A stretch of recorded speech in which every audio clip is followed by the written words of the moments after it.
Hey, how you doing today? Great to hear.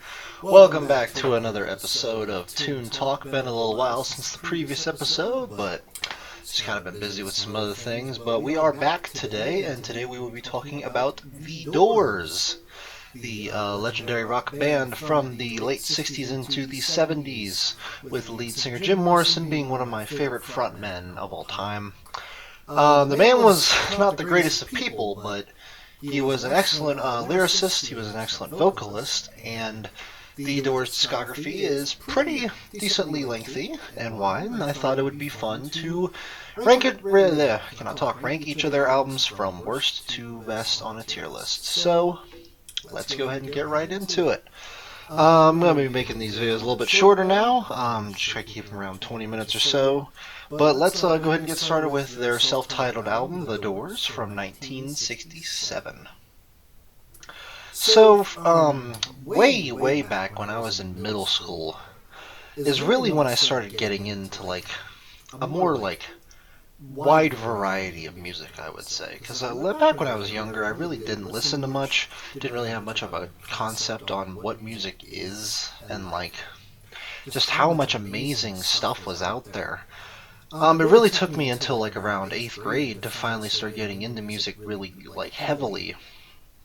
And the Doors were one of my first to do that, one of my bands that I first listened to that had me branch off into other things. Thanks to my father. Hey, shout out to you, Dad. Oh, by the way, my father's, one of my favorite father's bands is the Doors, so he probably might not be too happy with some of my rankings, but he probably won't be too upset. But yeah, this band is one of the first bands I ever listened to and started getting into, especially when I took some of my dad's CDs, which a lot of them were the Doors albums, played them in my car, absolutely loved them, and I was like, man, I want to hear more like this, and just it started from there. But the absolute pinnacle point of that is this self-titled Doors album. This is one of my favorite albums ever. Probably at least a top 15 for me, which one day I do want to do a top 15, top 20 albums list, but this is 100% on that list. I think this album is absolutely incredible from front to back. Just I hate to say it, but just banger song after banger song, incredible lyrics, incredible production. Jim Morrison's raspy, screamy vocals on a lot of these tracks just sound amazing, and also I love the way that he just he'll just go on and on and on till he's almost out of breath. It's just so awesome to hear him really, especially on the last track at the end, but we're gonna get to that. Just hear him go all the way out with his vocals and just push the boundaries of his voice is just really incredible. And this album just really, to me, represents everything that the Doors are excellent at. Because another amazing thing, besides just Jim Morrison, is also, the incredible bass lines, the incredible guitar, the amazing keyboard, especially the keys and the synths. That's another thing the Doors are known for, as well as, playing other tunes the harmonica and stuff like that. But, the synths and, the keys are, what differentiates them, in my opinion, from a lot of other bands. They use them very heavily. And to me, nowhere is that more apparent and better than on this self-titled album. Some of the most iconic rock songs ever show up on this, such as the opener, Break On Through to the Other Side, Break On Through to the Other Side, which I guarantee everybody at this point has heard. You also have, you've got Light My Fire, which is probably even more well-known than that song. You've got Alabama Song, which I've always loved. I just love it's just so I don't know. I really like the vibe of it. It just gives me very energetic but laid back at the same time. It's really hard to explain. But you've also, got iconic tracks like Soul Kitchen and Backdoor Man, End of the Night. Let's see, The Crystal Ship. Just these really great rock songs from the late '60s. I just think that this album really represents everything that the band is good at. But there's one more thing I want to talk about before I rank this. The closing track, The End.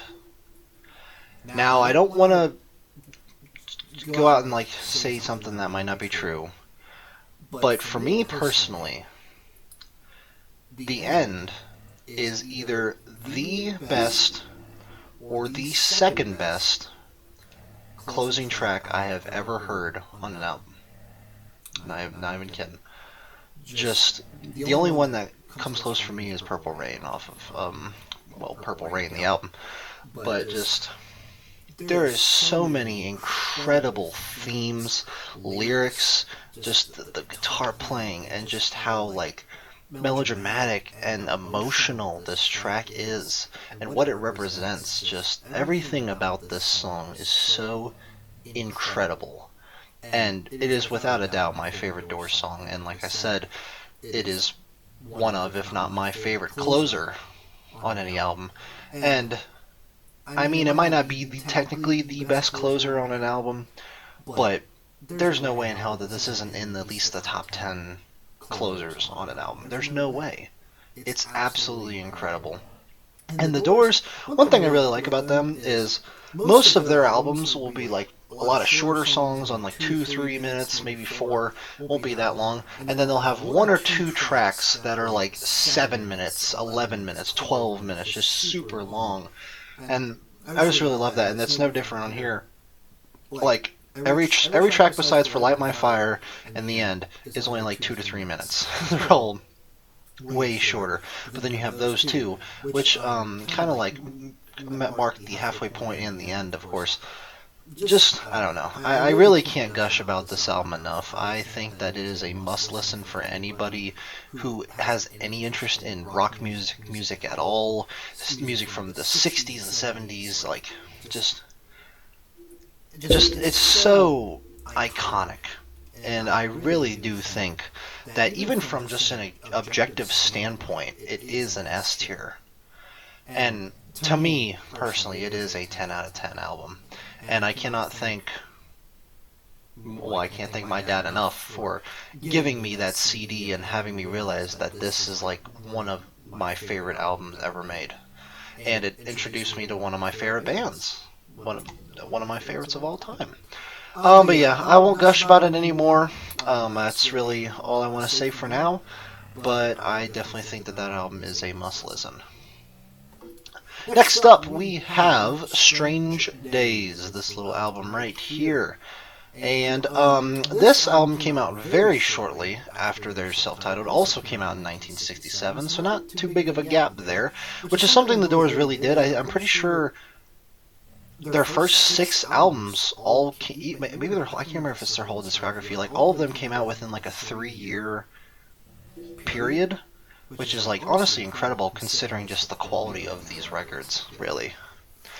But Strange Days is really damn good. It's an excellent follow-up to their self-titled. I don't think it's quite as good, but based on like what a Doors album should be, this delivers. But there are a few low points, but we'll get into that. But starting off with the high points, I also want to start off with the cover. I think the cover is really cool. It's just really obscure and weird, but I think it's pretty iconic. I actually think it's my favorite album cover of theirs, because in all honesty, their only 2 covers that are really good are Strange Days and their self-titled. Morrison Hotel is okay, I guess, as well, but like their covers are really nothing special. But I do really like the Strange Days cover. But then you also have the title track Strange Days, which is also the opener, which is just really cool. You've got Love Me 2 Times, which is just so bumpy and energetic as well. You've got People Are Strange, which to this day remains one of my favorite Doors songs. It's just so much energy, especially with Jim Morrison's vocals and the way he sings it. It's just, you can't help but not sing along to that song, in my opinion. You've got I Can't See Your Face in My Mind, which is pretty good, has some really good lyrics. When the Music's Over, the closer, which to me doesn't hold a candle to the end, but is still a very memorable way to close the album. And it also takes up like over a third of the album's runtime. because the first 9 tracks are all like barely 3 minutes, and then when the music's over is 11 minutes. And I do think it is a pretty good song, and it's probably the best song on the album. I just don't think it's as iconic or as memorable as The End was on their first album. For me personally, I do think People Are Strange is my favorite song on the record, though. It's so fun. I listen to it all the damn time. I especially love to listen to it in the car. But yeah, I mean, a lot of great tracks here, but like I said, there are some low points, such as Unhappy Girl and Horse Latitudes. Horse Latitudes, for me, literally just noise. I don't like that song at all, and I think that the album would have been better if they just swapped it out with another track or just removed it entirely. And then I mean, Your Lost Little Girl is okay to me, but besides for that, I mean, it's another damn good Doors album. I quite enjoy it. I would probably, I don't know, it's in between A and B. I think just for iconicity, we can go for an A, because I do still think that some of their best songs are on here. So we can go ahead and put it at an A tier for now. I'd probably say it's like an 8 out of 10 album, maybe a 7. See, but I don't know. We're gonna put it at B, because I do think it's like a 7 out of 10 album. So we'll put it at B tier. All right, next up from 1968, Waiting for the Sun. This one did come out a little bit later. This last one came out in September of 67. This one came out June of 68. So about a half a year gap or so, a little bit more. Almost a year, actually. I'm stupid. But, again, starting off cover, really boring ass cover. Just them standing in a field with the logo. The name's pretty cool. I do like the name. And I would actually go on to say that this album is actually kind of underrated. This was the second Doors album I heard in full after their self-titled. I listened to Strange Days afterward. I think that this album is pretty good. It does have a few duds, which sadly hold it back from being, like, amazing. But starting off with the positives, there is Hello, I Love You, Won't You Tell Me Your Name, the opener, which is another one of their most popular songs, and it is great. You've got Love Street. Boom, boom, boom, boom, boom. I gotta stop singing the songs. Love Street's great. You've got Not to Touch the Earth, which has one of my favorite guitar lines in their whole discography. The boom, boom, boom, boom, boom, boom, boom, boom. Just really cool, and I love the way the song progresses.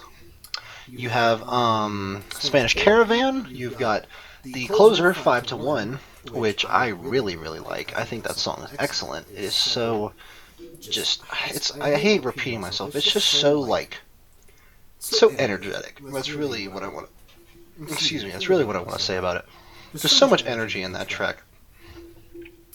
But however, sadly, besides for those 4, and like Spanish Caravan, and Summer's Almost Gone, probably. I think the rest of the album is kind of meh. I think that Wintertime Love is okay. I think that it's too short.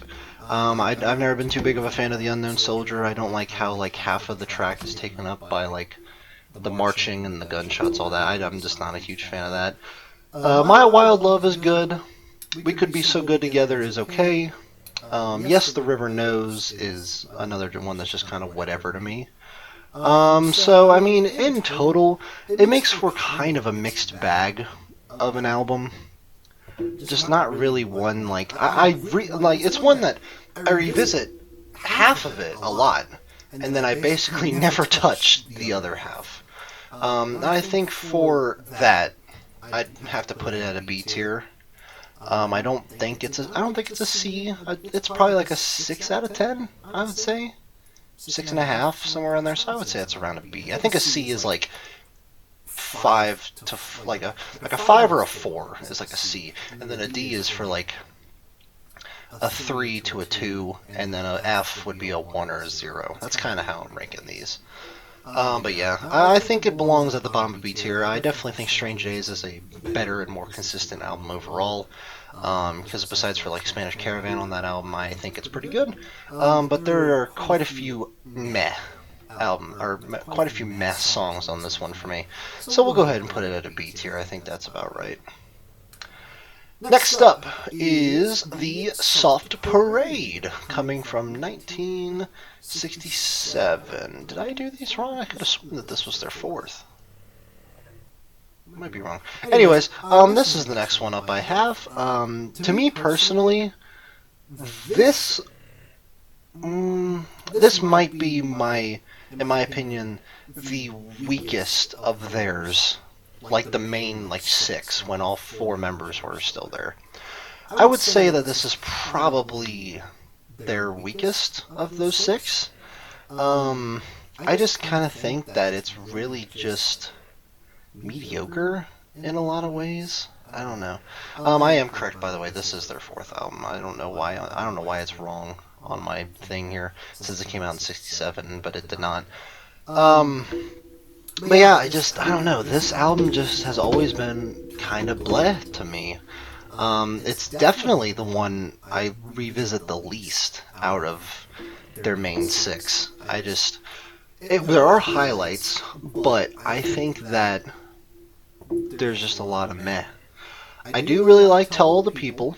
It's a good opener. I do like Touch Me Baby. Good as well. Shaman's Blues is okay. Do It, I'm not a huge fan of. I know a lot of people hate Easy Ride, and a lot of people consider it one of their worst songs, but I like it. I just think it's very fun. Wild Child and Runnin' Blue are just whatever. Wishful Sinful is really good. I do like that track a lot. And then The Soft Parade is excellent. It's another, it's another 9-minute track.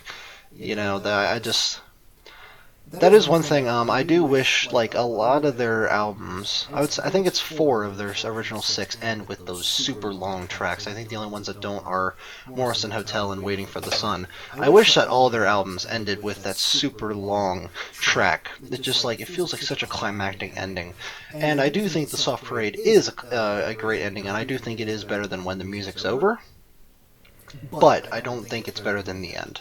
It is really good, though, and I do think it is the best song on the album by far. But like I said, just really a lot of meh. Just a lot of bleh.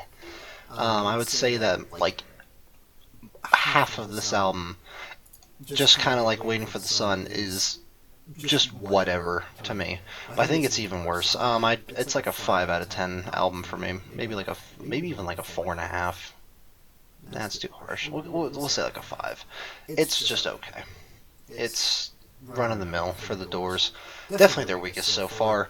But enough about that, because now I get to talk about Morrison Hotel, which I freaking love. I love Morrison Hotel. It is freaking kick-ass. Definitely their most underrated album. This thing is freaking awesome, and I'm tired of pretending that it is not. Really, in all honesty. Just so many good songs, man. Just so many. The cover's okay. I don't like the name at the top. I do like the Morrison Hotel look. I think them kind of sitting there is just, I don't know.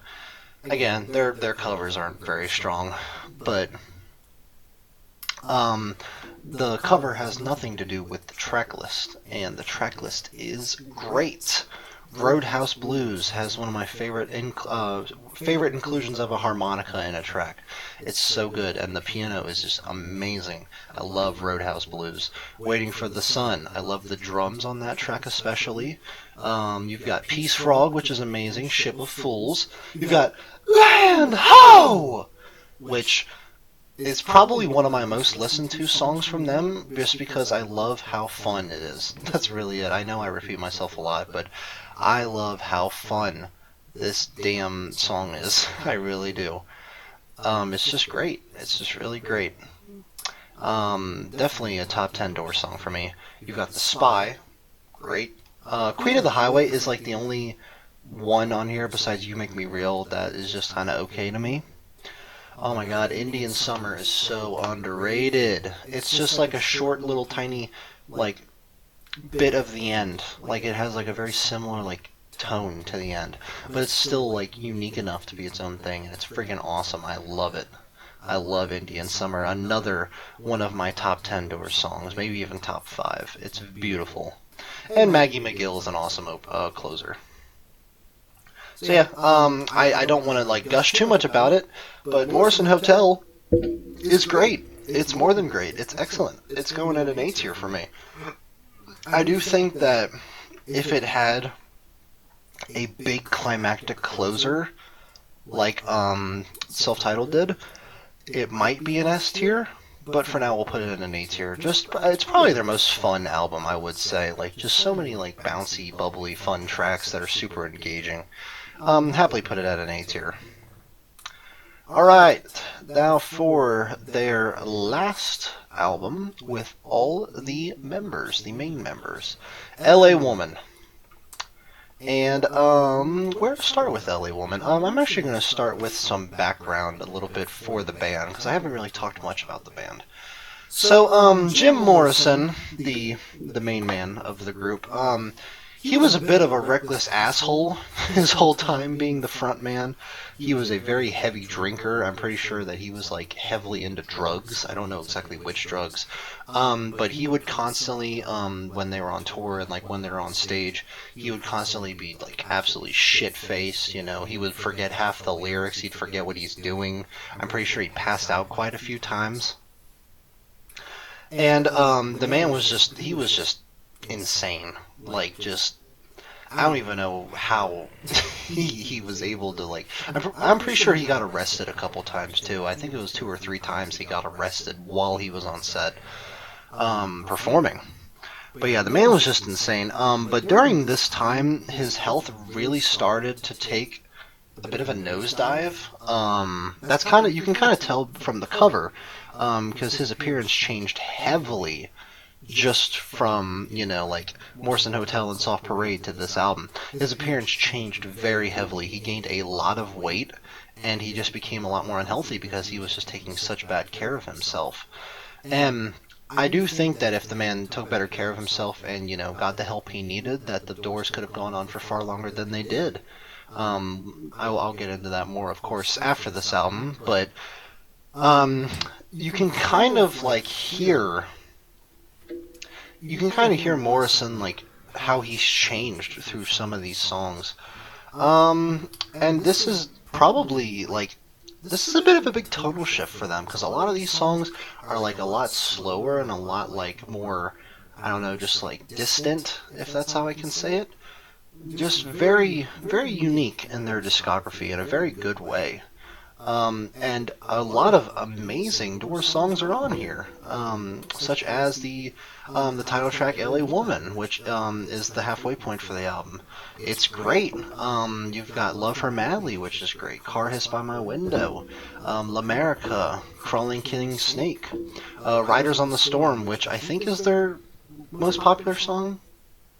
It's definitely in their top 3 most popular songs, for good reason. It's an excellent closer, it's an excellent song, it's got the iconic "Riders on the Storm," it's that very memorable melody that goes on throughout the whole track.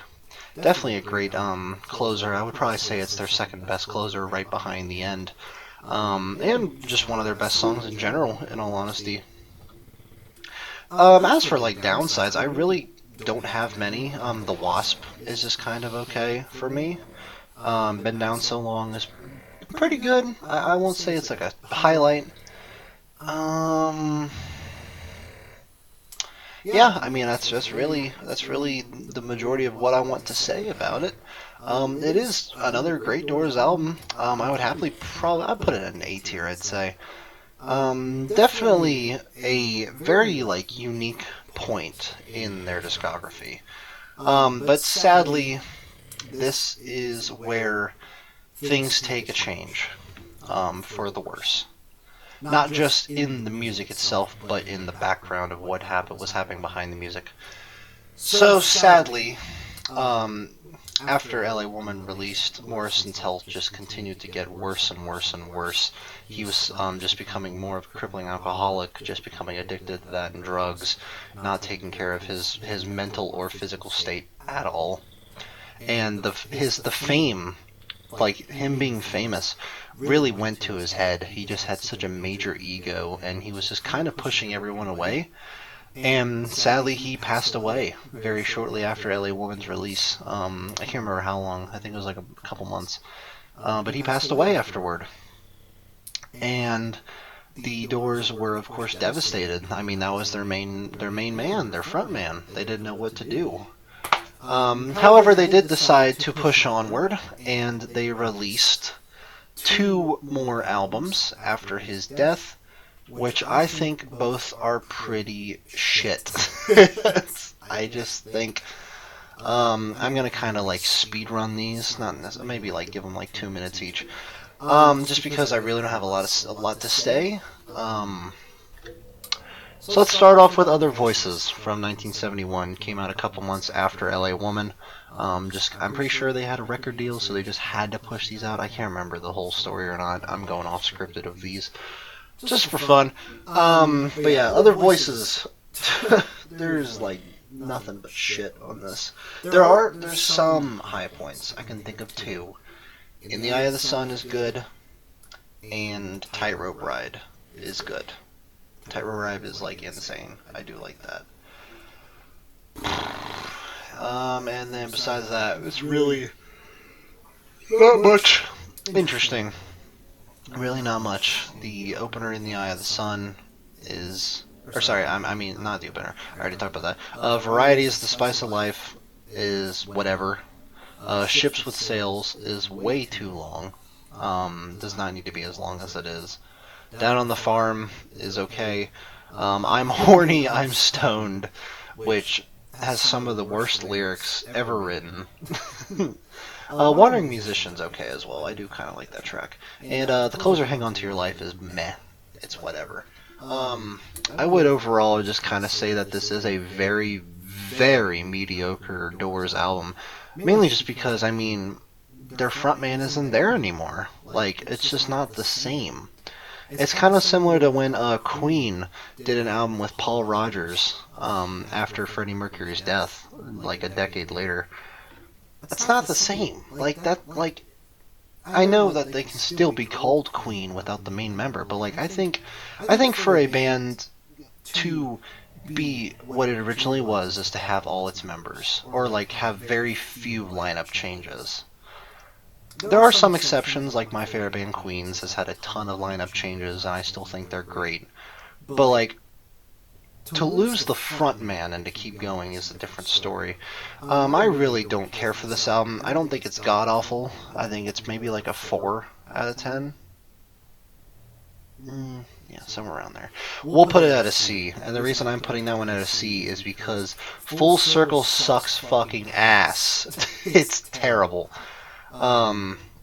Besides the Mosquito, the track number 6, this thing sucks so hard. Almost all of the Doors, like their charm and their wit and Morrison's great vocals and his amazing lyrics, all gone.